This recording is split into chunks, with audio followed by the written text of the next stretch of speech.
नमस्कार, news watch India देख रहे हैं आप। मैं हूं आपके साथ सुरभि राजपूत। बुलेटिन की शुरुआत करेंगे और बात करेंगे सबसे पहले यूपी के सहारनपुर की थाना गागलहेड़ी क्षेत्र के सैयद माजरा निवासी एक परिवार सड़क हादसे में मौत के आगोश में समा गया। जानकारी के अनुसार परिवार कार से गांव निकला था, तभी तेज रफ्तार डंपर अचानक असंतुलित होकर कार पर पलट गई।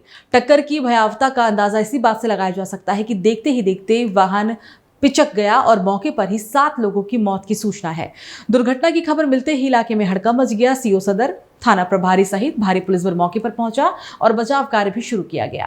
गांव में से चाचा जी के लड़के, चाचा जी तो उधर से डंपर आ रहे हैं, कहीं मौत में जा रहे हैं भी। और सुबह के टाइम 10 बजे के आसपास तो उधर से वो डंपर आ रहे थे, तो उसकी एक्सीडेंट हुआ। ये डंपर पलट गया। कितने लोग कार में थे 7। कहाँ जा रहे थे? ये जा रहे थे मामा जी के यहाँ, जा रहे थे मोतीपुर। अवगत कराना है कि आज सुबह 10 बजे के आसपास थाना गागलहेड़ी क्षेत्र में एक ट्रक जो है अनियंत्रित होकर एक पैसेंजर कार के ऊपर गिर गया। अभी तक इसमें 4 लोगों के मरने की जो है बात संज्ञान में आई है। ये चारों लोग जो हैं ये वहीं ग्राम सोना माजरा के रहने वाले हैं। इसमें जो है तुरंत पुलिस एवं प्रशासन द्वारा बचाव का कार्य किया गया। सुसंगत धाराओं में अभियोग पंजीकृत करके इसमें अग्रिम वैधानिक कार्रवाई की जा रही है। सर, अभी तक जांच में पता चल पाया कि बच्चे थे, बड़े थे, कितनी उम्र के लोग? देखिए, करीब इनकी उम्र जो है विक्टिम्स की 35, 40, 55 के आसपास जो अंदाजा लगाया जा रहा है। बाकी जैसे कोई इन्फॉर्मेशन होगी हम आपको अपडेट करेंगे। कहाँ से कहाँ जा रही है पता चल पाया सर? ये भी देखिए, संभवतः आपने किसी शायद फैमिली फंक्शन में जा रहे थे, लेकिन ये सारी अभी प्रिलिमिनरी है। फिलहाल हमारा जो प्रायोरिटी है वो बचाव राहत का कार्य। तो वही सुल्तानपुर के सुभासपा के राष्ट्रीय अध्यक्ष एवं सूबे के कैबिनेट मंत्री ओम प्रकाश राजभर सुल्तानपुर पहुंचे। इस दौरान कार्यकर्ताओं ने उनका भव्य स्वागत किया। इसके बाद राजभर ने लोक निर्माण विभाग गेस्ट हाउस में आला अधिकारियों के साथ विकास कार्यों की समीक्षा भी की। बैठक के बाद वो मीडिया से रूबरू हुए। एक सवाल के जवाब में राजभर ने कहा कि 2017 में बीजेपी को 325 सीटें मिली थी, तब SIR नहीं था, अब SIR से विपक्ष डरा हुआ है। उन्होंने कहा कि 2022 में मेरा साथ नहीं था, जिसके कारण उन्हें पूर्वांचल में 65 सीटों पर हार का सामना करना पड़ा। विपक्ष के द्वारा SIR के बहाने लोकतंत्र की हत्या किए जाने के सवाल पर ओम प्रकाश राजभर ने कहा कि झूठ बोलने का ठेके लिए हुए हैं सब, और जबकि खुली किताब की तरह SIR हो रहा है। पूर्ण बहुमत की सरकार बनेगी। 17 में 325 जीते थे, तब SIR नहीं हुआ था। अब SIR से लोग डरे हुए हैं। हम हट गए थे। मतलब सारा जोर आपका है? नहीं, हमारा जोर नहीं। हमारे हटने से आप उठा के देखिए, अम्बेडकर नगर, आजमगढ़, बलिया, गाजीपुर, मऊ, बस्ती 65 सीटें हार गई पूर्वांचल में। तो एक बड़ा कारण था, झूठ बोलने का ठेका ले लिए हैं सब। खुली किताब की तरह SIR हो रहा है। आप फार्म भर दो, आपका नाम ऑनलाइन हो जाएगा। अगर 2003 में आपने सबूत साक्ष्य नहीं दे पाया है तो आपको नोटिस जाएगी। आप 13 ऑप्शन है, 13 में से कोई भी ऑप्शन आप दे दीजिएगा, कोई दिक्कत नहीं है। ये तो सिर्फ सरकार को बदनाम करने के लिए, चुनाव आयोग को बदनाम करने के लिए। अगर चुनाव आयोग गलत कर रहा है तो फिर ये जब जीतते हैं तब सही होता है चुनाव आयोग, और हार जाते हैं तब गलत होता है। अभी से वो लोग बिहार के रिजल्ट आने के बाद से काफ़ी अंदर से वो टूट चुके हैं, सभी विपक्ष के लोग। कि वो जैसे शोले फिल्म में गब्बर सिंह ने बोला था कि तेरा क्या होगा कालिया। पहला तो जो सरकार चुनाव आयोग का अभियान चल रहा है SIR, सभी लोग अपने अपने गाँवों में, अपने आसपास के गाँवों में फार्म भरवाएं, फार्म जमा करा दें BLO के पास, वो ऑनलाइन हो जाए। दूसरा है कि जब 9 तारीख को सूची प्रकाशित होगी उसके बाद नोटिस जाएगी। ये मान के चलिए कि लगभग 33% लोगों को नोटिस जाएगी, 30% 35% के बीच में। तो उसको लग करके BLO से संपर्क करके उनसे 13 जो ऑप्शन है उसमें से एक ऑप्शन जो उनके पास उपलब्ध हो वो साक्ष्य BLO तक पहुँचवाएं। ये सबसे बड़ा काम है। तो वहीं रामपुर के बिलासपुर कोतवाली क्षेत्र की अगली खबर, जहां नगर के मोहल्ला भट्टी टोला की नूर सिटी कॉलोनी के रहने वाले मोहम्मद आसिफ बारदाने का काम करते हैं।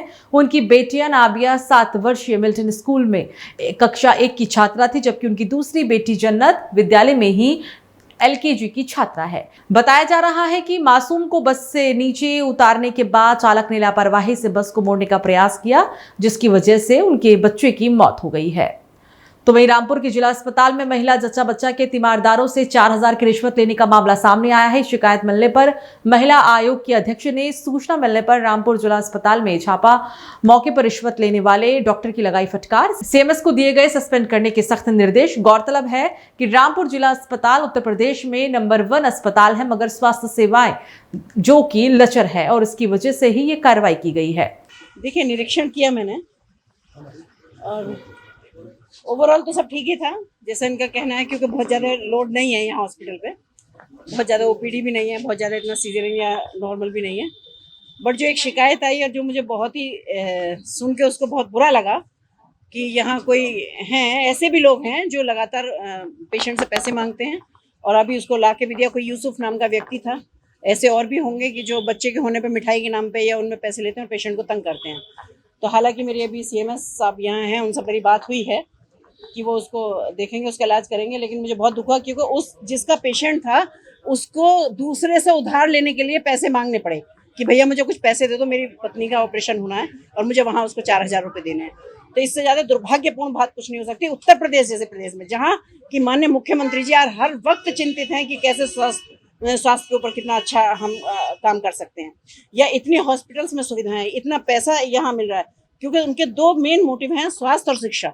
और वो चाहते हैं कि जब तक देश का, प्रदेश का हर व्यक्ति स्वस्थ नहीं होगा तब तक कैसे आगे बढ़ सकता है। और स्पेशली अगर मैं महिलाओं की बात करूं तो महिला सशक्तिकरण का दौर चल रहा है, जिसमें वो कहते हैं सशक्त नारी और सशक्त प्रदेश।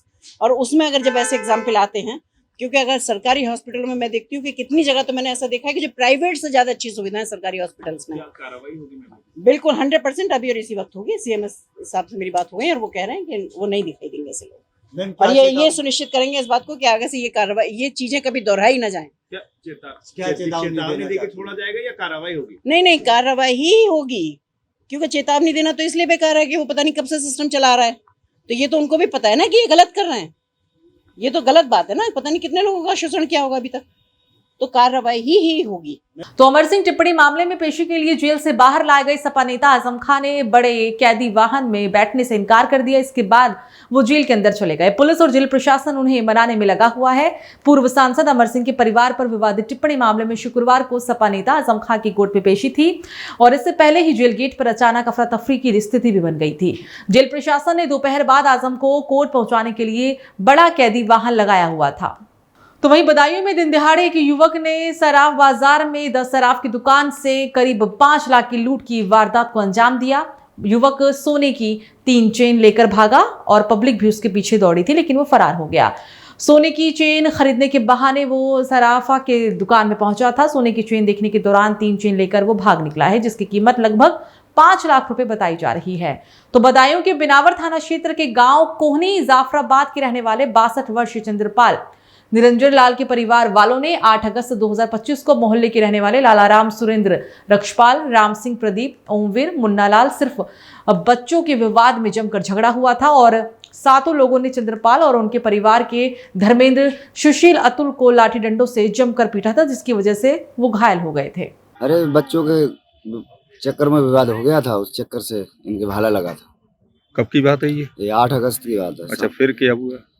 फिर इलाज कराते रहे, अब तक 3 महीना इलाज चला। बरेली से लेके चले थे, रेफर करा था सब सैफई के लिए, और रास्ते में फिर मौत हो गई इनकी। अच्छा, किसी के नाम तहरीर वगैरह दी है? हाँ, 7 लोगों के खिलाफ था मुकदमा, उनमें सिर्फ एक ही अंदर गया है और सब लोग ऐसे ही बाहर घूम रहे हैं। अच्छा। तो वहीं बदायूं के कुंवरगांव थाना क्षेत्र के गांव निनमा दीपचंद पुत्र महेशपाल की शादी लगभग 13 साल पहले विजय बहादुर की बेटी अनीता निवासी मुगलपुर थाना सिरौली जिला बरेली के साथ हिंदू रीति रिवाज के बाद हुई थी और शादी के बाद अनीता के 4 बच्चे भी हुए। अनीता लगभग 1.5 महीने से बीमार चल रही थी। उसका पति उसका उपचार भी करवा रहा था।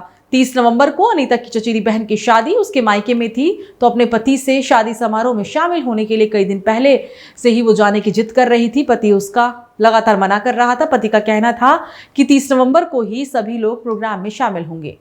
तो बदायूं में मूसाझाक थाना क्षेत्र के जगू आसई गांव की रहने वाली 40 वर्षीय कुसुमा पत्नी रूम सिंह अपने भतीजे मनोज के साथ बाइक पर बैठकर जा रही थी और तभी बदायूं दातागंज रोड पर भैरव नगला गांव के पास विपरीत दिशा से आ रही तेज रफ्तार वैगनर कार ने बाइक सवार चाची भतीजे को टक्कर मार दी, जिसमें कुसुम देवी की मौके पर ही दर्दनाक मौत हो गई है। वहीं भतीजा गंभीर रूप से घायल है। सूचना मिलते ही पुलिस मौके पर पहुंची, मृतक महिला के शव को कब्जे में लेकर पोस्टमार्टम के लिए भेजा, तो वहीं घायल युवक को इलाज के लिए अस्पताल में भर्ती करवाया गया है।